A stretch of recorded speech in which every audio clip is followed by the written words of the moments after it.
Are you feeling like you're behind in your retirement planning? If so, what can you do about it? Or do you feel like you're ahead of the game when it comes to retirement planning? And if so, what should you do about it? Well, stay tuned this week's episode of the Retirement Income Source, where it's all about the income.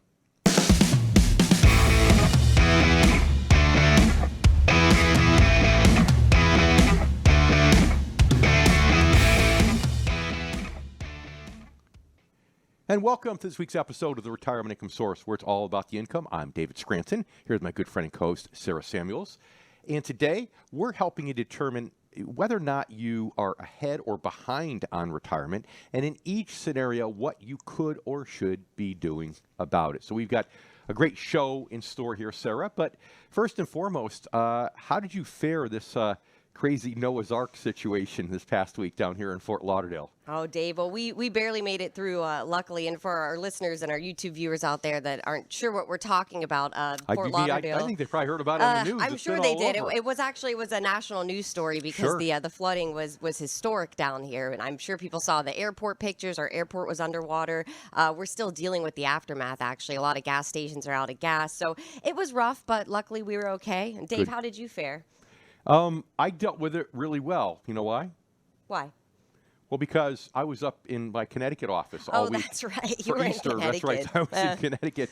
And when I started looking at the weather reports, I was in no hurry to come back to the Florida operation. So I got to spend a good week and a half up in the Connecticut operation and see family for Easter and everything.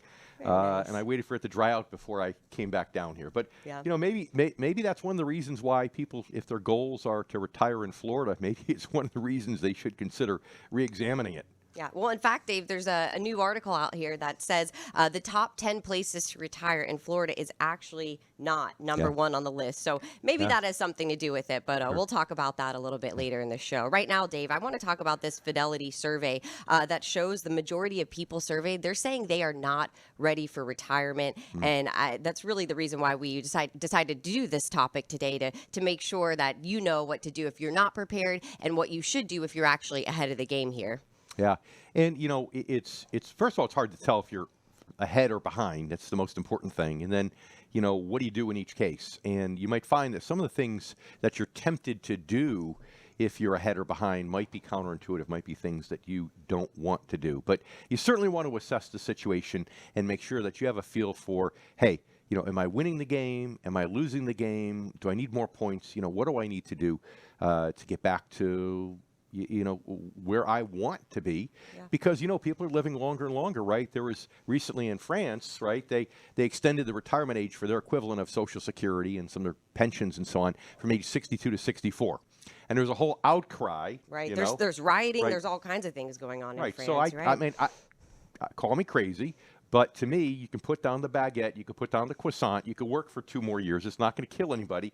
It's 64, not age 74, right? But that's happening. Why? Because people are living longer and longer lives, and as you live longer lives, you know, you need more money. So it's one of the stresses that people have these days when planning for retirement that maybe certainly our grandparents didn't have when life expectancies back then were a lot shorter. Yeah. Well, I think the Europeans would say that's very American of you, Dave. Just work longer, make more money.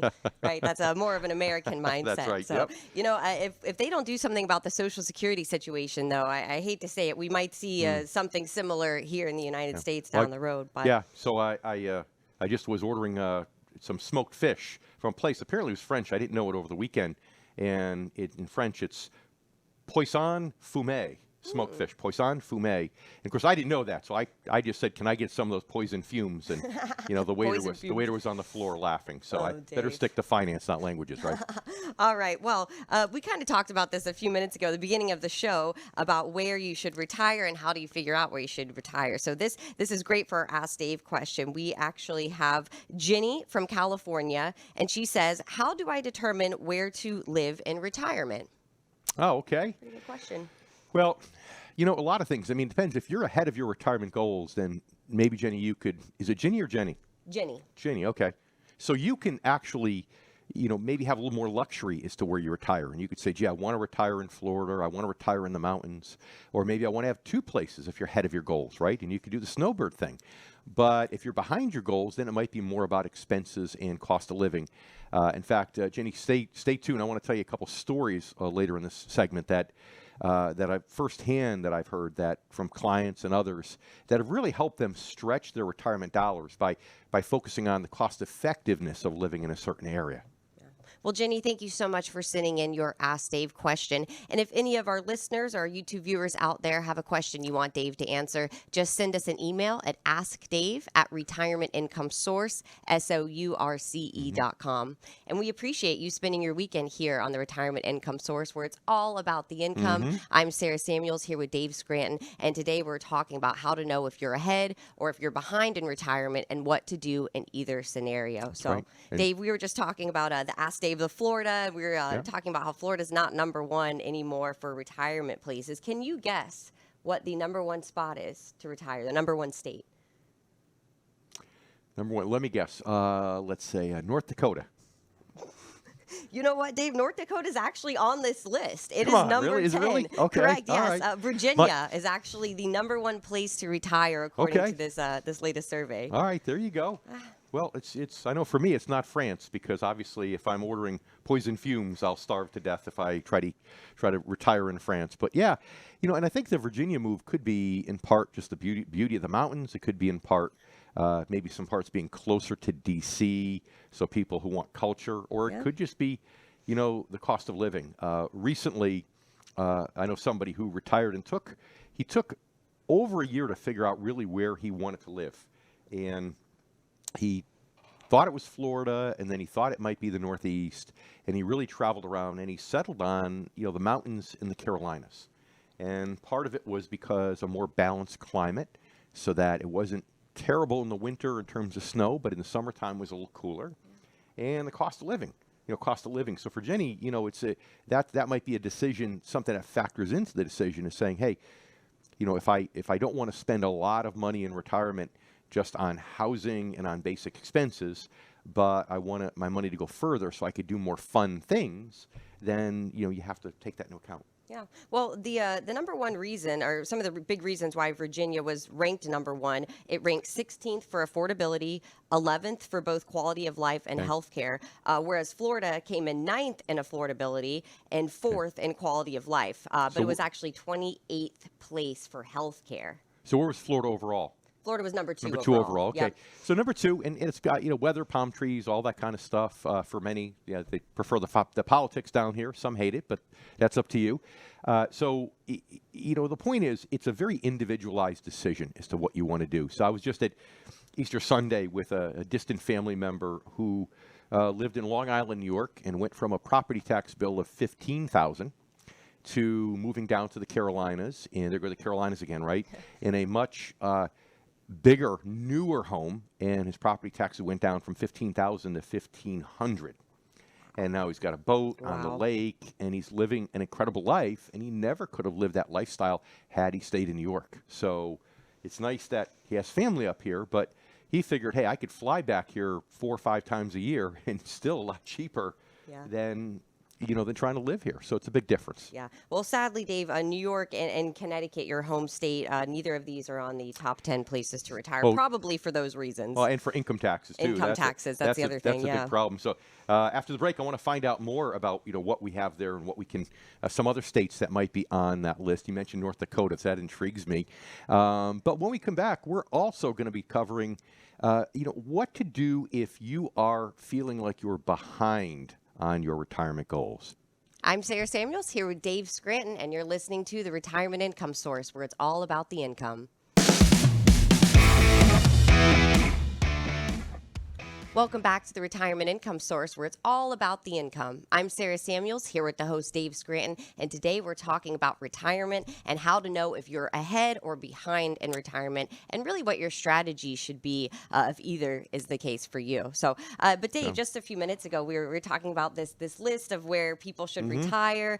So before we talk about if you're behind, let's go over this list a little bit and talk about some of these states. I want to know which states are on the list. This is going to be North Dakota was on the list, so you've intrigued me here. Let's hear about it. All right. So as we mentioned, Virginia was number one on the list for affordability and healthcare costs overall.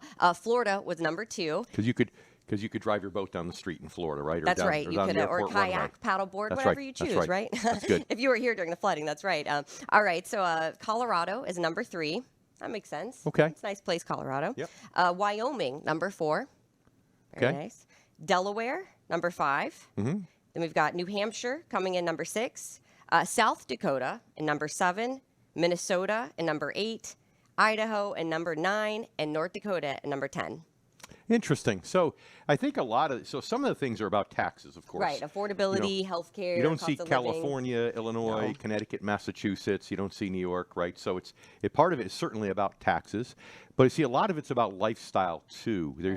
Most of these places are areas that, yeah, they might have a city, but they've also got lots of beautiful, more rural areas, so people can have a better lifestyle and maybe a more cost-effective lifestyle. It seems to me like most of these areas are a little bit more cost-effective than some of the areas I just mentioned. So that's interesting. Yeah, and we know that's extremely important for retirees and near retirees. But Dave, if you are entering retirement and you're looking to live in a new state, somewhere you haven't lived before, what's the best way to really get a feel for a place? Because I feel like going for a week or so, that's not really enough time, Right. is it? Right. No, it's not.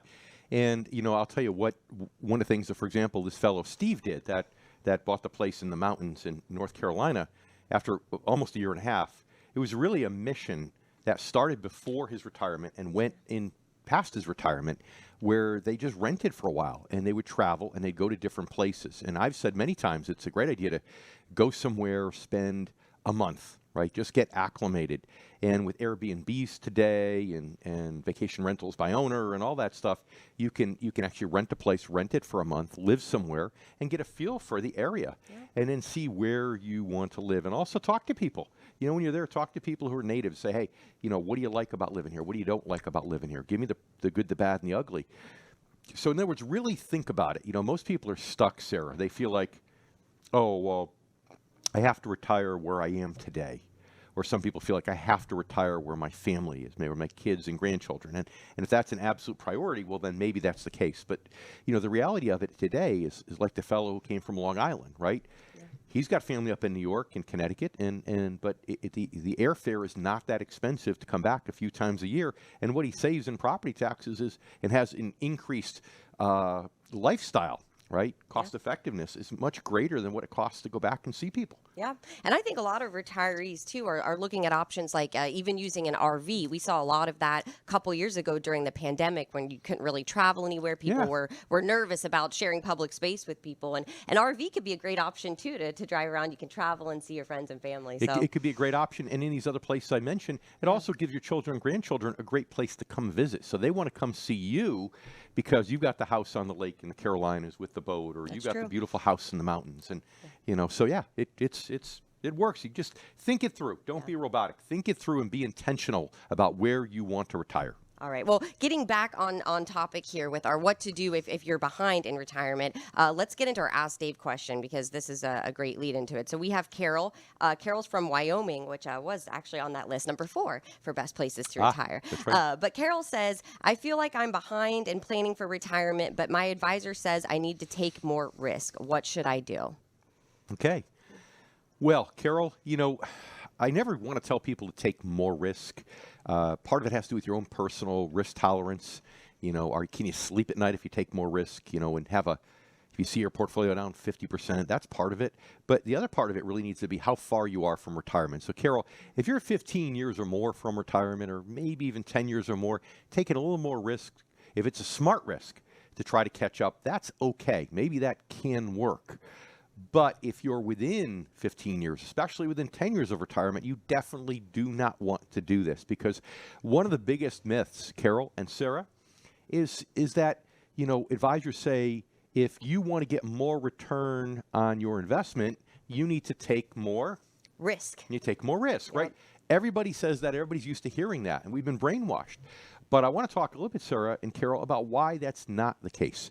Why there are cases where you can actually take less risk and get more return. Yeah. Well, Carol, thank you so much for sending in your Ask Dave question. And if anyone out there has a question that you'd like Dave to cover on a future show, all you have to do is email us at askdave@retirementincomesource.com. And thank you so much for spending your weekend here with us on the Retirement Income Source, where it's all about the income. I'm Sarah Samuels here with Dave Scranton, and today we're talking about how to know if you're ahead or behind in retirement, and really what you should do to catch up, or if you're ahead to protect your assets. So Dave, everyone is used to this concept of you have to risk it all to really make that big return, but you just said it, you don't have to risk it all. So can you explain why you might not need to take as much risk as you think?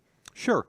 Well, there's really two examples. One is just last year, up until last year, really, bonds were kind of boring in most people's eyes because the bond yields were low, interest rates were low, and all of a sudden bonds are back in fashion now. People are talking about bonds, advisors are talking about bonds for their clients because the interest rates are higher. And when you have a bond, the beauty about it is you have two guarantees, right? In a bond portfolio, you have a guaranteed interest payment that you get on a regular basis, and when it matures, you have a guaranteed return of your face value, providing there's no defaults or bankruptcies. So providing no defaults or bankruptcies, you know exactly what you're going to earn in a bond portfolio, right? But even with bonds, Sarah, as we know this year, when the government hikes interest rates, that bond could drop in value on paper significantly. And now you're stuck holding it to maturity, however long that might be, to get the full face value back. So how can you offset that a little bit? Well, one of the things that you can do is actually offset some bond-like stocks. There are certain bond-like types of stocks that by integrating a little bit of that in a bond portfolio, you can actually lower your risk, increase your income payment, which you need when you're retired, income to replace your paycheck. Replace that salary, That's right. Exactly. And also increase your return. So increase your return, increase your income, and lower your volatility. So this is an area where you can actually lower your risk a little bit. Now, in how do you do that, right? You add a bond-like stock, a riskier What is thing. a bond-like stock exactly? Well, bond-like stock is something like, I consider a BDC to be a bond-like stock. I consider a REIT to be a bond-like stock. And probably beyond today's show as to why they're more bond-like. But those things on a standalone basis are riskier. But when you mix a little bit of those into a more conservative portfolio, you actually lower the risk. So here's a great analogy, okay? If I had two buckets of water sitting on the floor, one bucket's 33 degrees, right? It's so cold it's almost frozen. The other bucket's 211 degrees. It's so hot, it's almost boiling. If I put a gun to your head and said, you must put your foot in one of these buckets, which one are you going to pick? I'm picking the cold water bucket. Picking the cold water. Yeah. It's less harmful to your body, right? The 211, you're in there for 1 second, you're scalded, right? Yep. But what happens if you mix a little bit of that more dangerous 211-degree water into the 32-degree water? Just a little bit. Well, you're going to get a more temperate water. That's right. Now you have a mixture that's even better than either one, right? Right, either option. It's a nice, comfortable temperature for you. Right. But now if I had too much of that 211-degree water, now we get back to the scalding situation. So that's an area where you can add a little bit of the riskier thing to the more conservative thing and make it even more conservative. And the same is true in the financial markets. So again, in the world of bonds that are back in vogue, you can actually do this. You can actually take bond-like stocks that are a little bit riskier on a standalone basis, integrate those into a generally more conservative bond portfolio. And again, one more time, increase your income that gets paid out, increase your return, and decrease your overall volatility. Like this worked for us and our clients in 2021. 2021, we actually had the bond index was down overall, and we were up almost 10% because of this type of strategy. But coming up, Sarah, I want to talk about how you can also do that in the stock market, how lowering your risk and increasing your return, and you heard that right, lowering your risk and increasing your return isn't just a strategy in the bond market, it could also be a strategy in the stock market. Perfect. All right. Well, we'll talk about that. I'm Sarah Samuels here with Dave Scranton, and you're listening to the Retirement Income Source, where it's all about the income. You're listening to the Retirement Income Source, where it's all about the income. I'm Sarah Samuels here with the host, Dave Scranton, and today we're talking about how to know if you're ahead or behind in retirement and what to do in either scenario. So, Dave, I think you might have blown our listeners and viewers' minds just a few minutes ago where you were saying you don't have to take more risk necessarily to get more return. You mentioned some ways that you can do this in the bond market, but you were telling us there's ways to do this in the stock market too. So you got to explain. Sure. And, it's funny because, and I think maybe we did blow some minds talking about that, because we've all been brainwashed by the financial world, by our advisors, that the key is to take more risk. And that's one method of potentially getting more return. But if you don't do it the right way, you can lose more money also. But there are ways that you can get more return with less risk. And yes, we talked about the bond market. So how about stocks? Well, tell me, what's more conservative? A growth stock that doesn't pay a dividend, or a value stock that pays a significant dividend? Well, going to be the value stock that pays the dividend. That's right. Yeah. And so everybody knows that you can get more conservative when you go from a growth stock to a high dividend value stock. But what most people think is that you're giving up returns. And see, here is where that's not correct.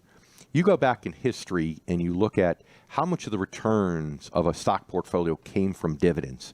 And the numbers are significant, right? We've all heard over the long run, Sarah, that stocks average 10%, let's say. That's about 10%, yeah. Everyone likes to tout that statistic. But if you go back in periods in history, depending upon the period you're looking at, anywhere between 30 and 50% of that came from dividends.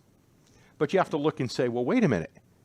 Stock dividends are not 3 to 5% on average, right? The S&P 500 dividend is maybe 1.5%, right? Right.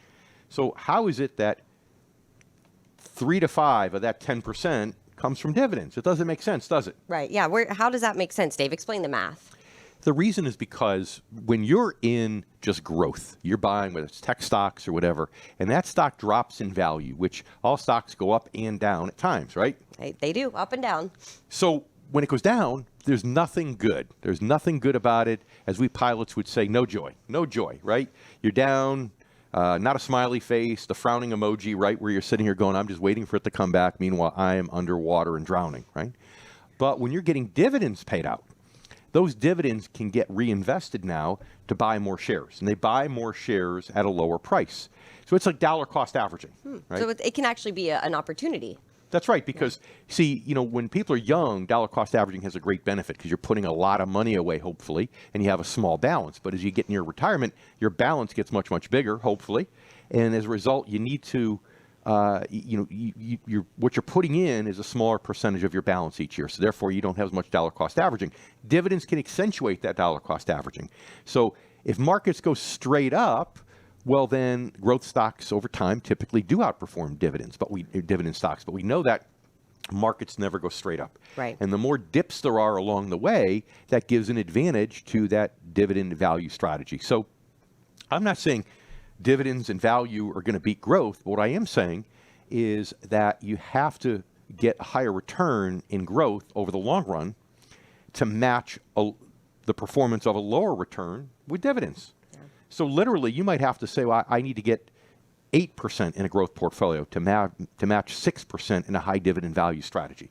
Because with the dividends, the math works for you. And when the market's down, you got something good happening. You're buying more shares with the use of those dividends. So again, just another way that you could potentially lower your risk and actually get a little bit more return, potential for more return, by letting the math work for you, not the risk.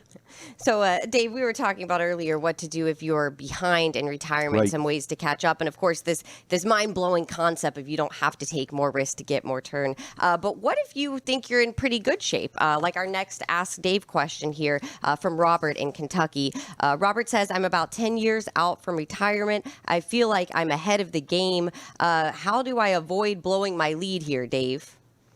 Yeah, well, that's a great way to put it, Robert. Blowing your lead. I think about it as a sporting event where if you're behind, let's say you're playing basketball right now the NBA championships are going on and the playoffs. So if you're behind and you're in the last quarter of the game, you've got to shoot some more three-pointers. You've got to take some risks, right? And if you get really to the end of the game and you're behind, you intentionally foul people. And that's a big risk. And you hope that they're terrible free throw shooters. You foul them. They miss all the free throws. You get the ball back, right? So you're taking more risk because it's the end and you're behind. But, when you're up 20 points, it's the opposite, right? The team that's up 20 points with a few minutes left, they're trying to run out the clock, right? They're trying to hold on the ball. They're trying to make sure they don't make any unnecessary turnovers. They're trying not to foul. And they're just trying to play more defense than offense. So Robert, you're in a situation now, and hang on, because we're going to talk more about how to play defense more so if you're ahead of the game. So hang on and stay with us, please, because I want to cover that in just a minute, Sarah. Yeah. Well, Robert, thank you so much for sending in your Ask Dave question. And if anyone out there has a question that you would like to get answered on the show, all you have to do is email us at askdave@Retirement Income Source. That's SOURCE.com. And thank you so much for listening right here on the Retirement Income Source, where it is all about the income. I'm Sarah Samuels, and I'm here with Dave Scranton. And we have talked a lot on today's show about how to know if you're ahead or behind in retirement and the different strategies you should really employ depending on your situation. So Dave just answered a question from Robert out in Kentucky. Robert is lucky. He feels pretty good about retirement. But Dave, tell us some more specifics here. What should you be doing if you're playing defense? You're 20 points up. You got a couple minutes left in the game. What are the best ways to avoid messing up at the end? Sure. So it depends on your risk tolerance. It depends upon how much your income you want by contract versus not by contract. So if you go to bonds and bond-like instruments, your income is contractual, right? And when I say contract, everybody automatically thinks about annuities because annuities are the ultimate income contract. But even bonds and bond-like instruments, you have a contract with an issuer. So you know that income's not going to change unless the issuer goes bankrupt. If you go to high dividend stocks, well, now the income could go up if the companies raise their dividends, but sometimes companies cut dividends, right, Sarah? So they can actually go back down, right? Yeah. So it depends upon your risk tolerance first in terms of how much you're willing to see your portfolio drop on paper, but it's also your risk tolerance about your income. So, Robert, what a lot of people do is they actually will say, okay, this is the amount of money I need in retirement, and I want to fund this between Social Security, any pensions if I'm fortunate enough to have one, and also through things that are invested by contract, like bonds and bond-like instruments, where I know that income's not going to change. Now, for the extra income, the difference between the, I need goals, what I need in retirement versus what I really want, maybe you're willing to gamble more on some of that stuff, right? So maybe for that, you go more to stocks and you count on dividends, knowing that the dividends could be cut, but at least they're not going to cut into the bone. They're not going to cut into your daily necessities. Yeah. Yeah, well, I think there's a lot that goes into it, and sometimes I think it can almost be more concerning if you're ahead of retirement, right? Because a lot of people, they don't know. They think, okay, if I have $2 million, $3 million, if I'm doing it this way, then that way, then I'll be okay, or I'll have enough in retirement. But like you say, Dave, it's really not about the dollar amount you have. It's really about changing your mindset and your transition and the way that you invest. And I'm grateful to hear somebody by the name of Robert come in with that question, because men traditionally are the worst ones if they're ahead at making that paradigm shift from offense to defense, right? Yep. And think about how people are wired, generally speaking. And I know, in your household it's a little different. You're a little bit more aggressive than Justin, but in most cases, think about it. Women are more wired to be nurturers, to take care of their family. They're more conservative by nature. Men, it's like the hunter-gatherer. They're out there for the next kill, to hunt, right? So men are more aggressive. Testosterone makes us more aggressive, although you get to my age, your testosterone levels are in the toilet, but that's another story for another show. That's another show. but it's so to hear Robert come in and say, hey, what do I do? I think that's great, because men have the toughest time making that paradigm shift. Let's face it, for any of you men that have played sports, right? It's fun to rack up the score. If you've got 2 minutes left in that basketball game and you're up by 20 points, you want to see if you can win by 30, win by 40, right? You want to do it because it's fun, right? Yep. But that's not the smart thing to do, and that's why you have a coach. The coach is the one who pulls you on the sidelines and says, I see you shooting up a three-pointer, you're out. I'm pulling you out of the game. I don't care, right? So you need a coach, and for most men, that's true too. They need a coach. They may have been doing it themselves their entire lives as investors, but when they get to retirement and they're struggling mentally, emotionally, maybe even hormonally, like I mentioned, right? That's absolutely true, right? Making this paradigm shift from offense to defense, they need a financial coach, and a good financial advisor could be that financial coach. And so coming up, Sarah, I want to talk about now how you could determine if you're ahead or behind. And if you're looking for a financial advisor, a coach, how to determine if you have the right coach or the wrong coach. I'm Sarah Samuels here with Dave Scranton. All that and more coming up on the Retirement Income Source, where it's all about the income.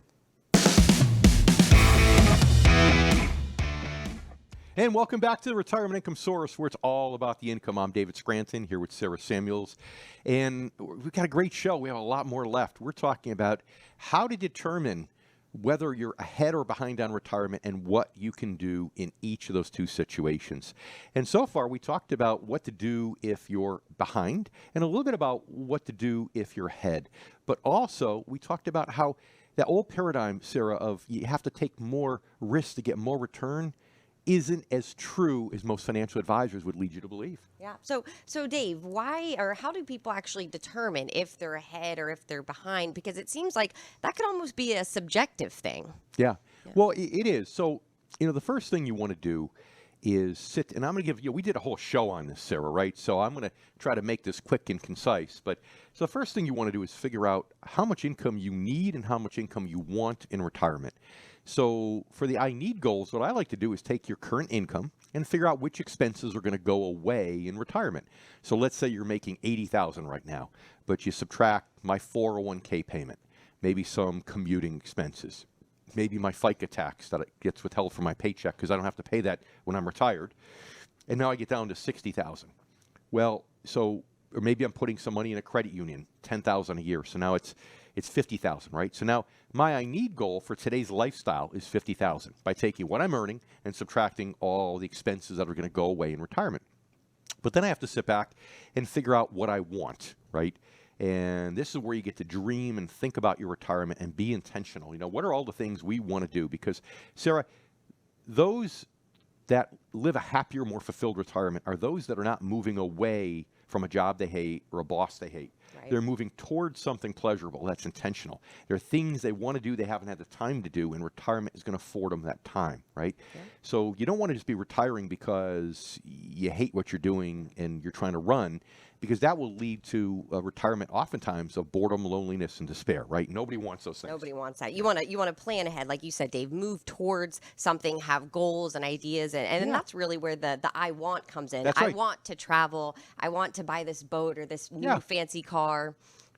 And then figure out reasonably how much that costs and add that to the I need income, okay? Now you get an I want income goal, all right? Then you've got to figure out what are your income sources. Do you have a pension? If you do, God bless you. There are not many people have those old-fashioned pensions anymore that pay you a monthly income as long as you live. Social Security, right? Then you have maybe rental income. You have rental property. Those are direct source of income. You want to subtract that from the I want goal. The remainder is what you need to get from your investments, right? And I would say if you need to get less than 4% a year from your investments in retirement in order to hit your I want goals, to fill the gap, then you're fine. You have enough points to win the game. If you need more than, let's say, 5.5%, then you're not fine by today's standards, and you're probably behind. All right. So again, it's real simple. To me, it's simple mathematics. I know my undergraduate degree's in math, so I think all math is simple. But it's really nothing. It's no trigonometry. It's no algebra. It's no calculus. It's simply addition, subtraction, multiplication, division, and being intentional. Yeah, well, it might be simple for you, Dave, but personally, I think it's better not to try this at home. It's better to have the right coach, right? Especially once you get towards retirement. So our next Ask Dave question comes from James in Ohio, and he says, which advisors are the best coaches for retirement versus which advisors are just trying to sell me something? Okay, great question, James. I feel like James may have been hurt before by an advisor trying to sell him something in the past. Yeah, I don't know. And I don't think the answer that's appropriate for radio would be to say, well, of course, one of our retirement income source advisors, right? That's not really appropriate for a radio show. Our income specialists are a great resource. That's absolutely true. So the real answer, James, is first of all, you want to work with a fiduciary. Okay, some advisors are held to a standard that's lower, where they just have to make a recommendation for you that's reasonable. It can't be overtly bad. It's got to be reasonable. But it doesn't have to be the best recommendation. You can line up 5 recommendations, and if it's number 2 or 3, it's fine, right?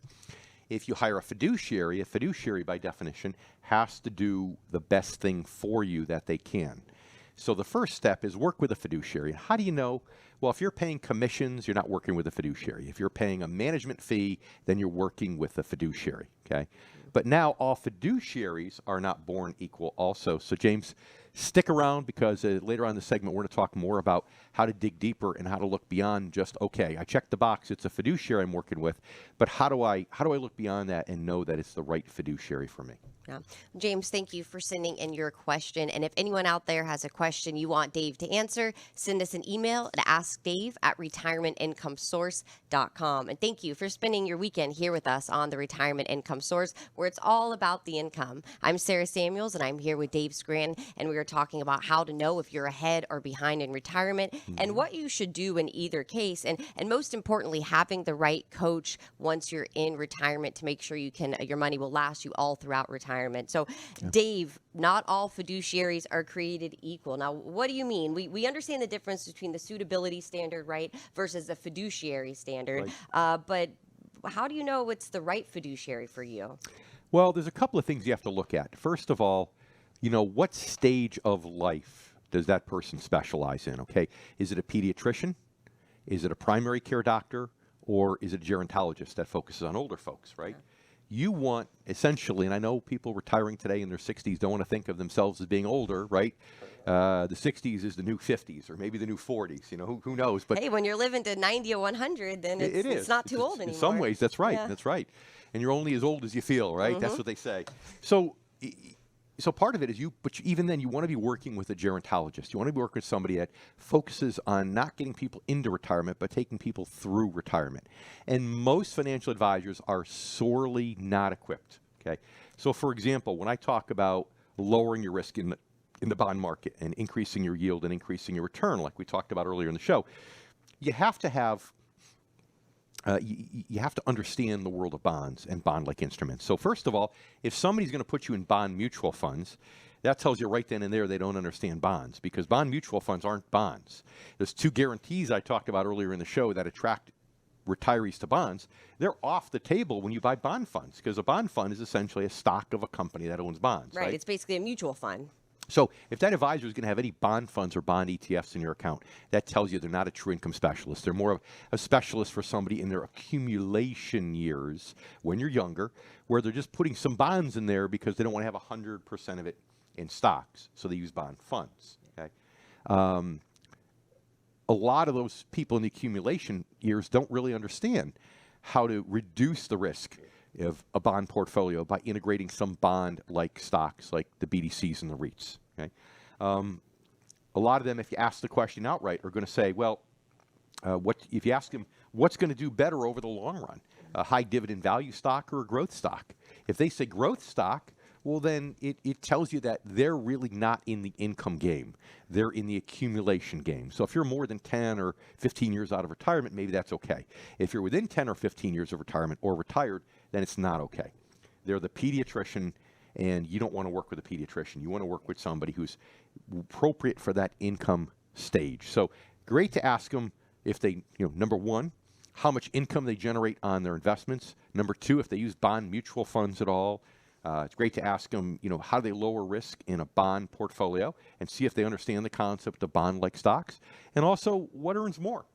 A growth stock or a portfolio of high dividend value stocks, and see what they say. Yeah. And that'll tell you, their level of knowledge. Yeah. I think it's also important to work with an income specialist or an advisor that also educates you and thinks that's important, because like you say, Dave, all the time, you're your own best steward of your own money. So it's important to work with someone that feels that's important, I think. As much as I care about my clients, I tell my clients all the time, nobody cares more about your money than you do, and that's just the way it is. So, So here's the other thing too, Sarah, I think, when it comes to how some fiduciaries are different.